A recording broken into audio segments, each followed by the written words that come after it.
ಅವನು ಅರಣ್ಯ ಇಲಾಖೆಯ ಪವರ್. ಕಾಡಾನೆ ಪುಂಡಾನೆಗಳು ನೀನೇನೋ ಅಂತ ಬಂದ್ರೆ ನಿಮ್ಮಪ್ಪ ಕಣೋ ಅಂತ ನಿಲ್ತಿದ್ದ ಸೋಲ್ಜರ್. ನಿಗರಾಡ್ತಿದ್ದ ಹುಲಿಗಳಿಗೆ ಇಟ್ಟಾಡಿಸ್ತಿದ್ದ ಡ್ರಿಲ್ ಮಾಸ್ಟರ್. ಫೀಲ್ಡಿಗೆ ಎಂಟ್ರಿ ಕೊಡೋ ಮುಂಚೆ ಪುಂಡನಾಗಿದ್ದ. ಆಮೇಲೆ ಒಬ್ಬನ ಶಿವ ಅನಿಸ್ದ. ನಾಡ ಹಬ್ಬದಿಂದ ದೂರ ಇಟ್ರು. ಬಲರಾಮನಷ್ಟು ಇವನು ಸಾಫ್ಟ್ ಅಲ್ಲ, ಆದ್ರೆ ದ್ರೋಣನಂತೆ ಗಾಂಭೀರ್ಯಕ್ಕೆ ಬ್ರ್ಯಾಂಡ್ ಅಂಬಾಸಿಡರ್ ನಂತಿದ್ದ. ಮಾಡಿದ್ದ ಅವನ ತಪ್ಪನ್ನು ಕ್ಷಮಿಸಿ ಅಂಬಾರಿ ಹೊರೋ ಜವಾಬ್ದಾರಿ ಕೊಟ್ರು. ಎಲ್ಲರಿಗೂ ವಿಸ್ಮಯದಂತೆ ಕಂಡ. ಅವನು ಫೈರೂ ಅಲ್ಲ, ವೈಲ್ಡ್ ಫೈರೂ ಅಲ್ಲ, ವೈಲ್ಡೆಸ್ಟ್ ಫೈರು. ಅವನ ಹೆಸರು ಅರ್ಜುನ.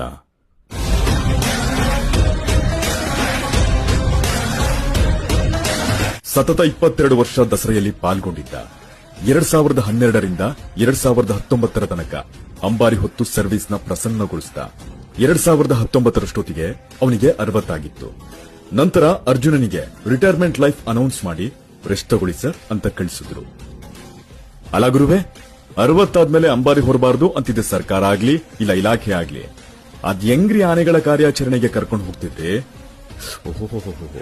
800 ಕೆಜಿ ಅಂಬಾರಿ ಅವನಿಗೆ ಕಷ್ಟ ಆಗೋಯ್ತು ಪಾಪ. ಆದ್ರೆ ಕಾಡಾನೆ ಆಪರೇಷನ್ಗಳು ಅವನಿಗೆ ಬಹಳ ಈಸಿ ಆಗೋಗಿತ್ತು ಅಲ್ಲ. ಅರಣ್ಯಾಧಿಕಾರಿಗಳ ಬೇಜವಾಬ್ದಾರಿತನದಿಂದ ಅರ್ಜುನ ಅಂತಿಮ ನಮನ ಹೇಳೋ ಹಾಗಾಯ್ತು.